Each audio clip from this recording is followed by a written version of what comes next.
It's table day. We got to make this awesome reclaimed wood table. We're going to be using shipping pallets. It's old, it's aged, it's dirty, it's beautiful. Before we can get the joining, we've got to get this nice and true so that our joints are nice and tight.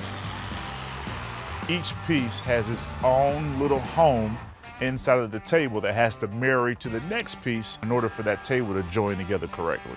The last thing that we're going to do now is put the wood together. Take your biscuit joiner. We're going to make a couple of incisions on each side. Glue it up all the way across this board here and also in the holes.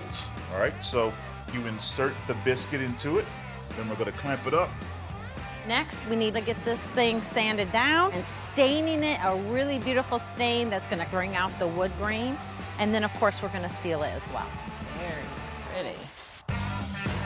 It's perfect. Jackpot.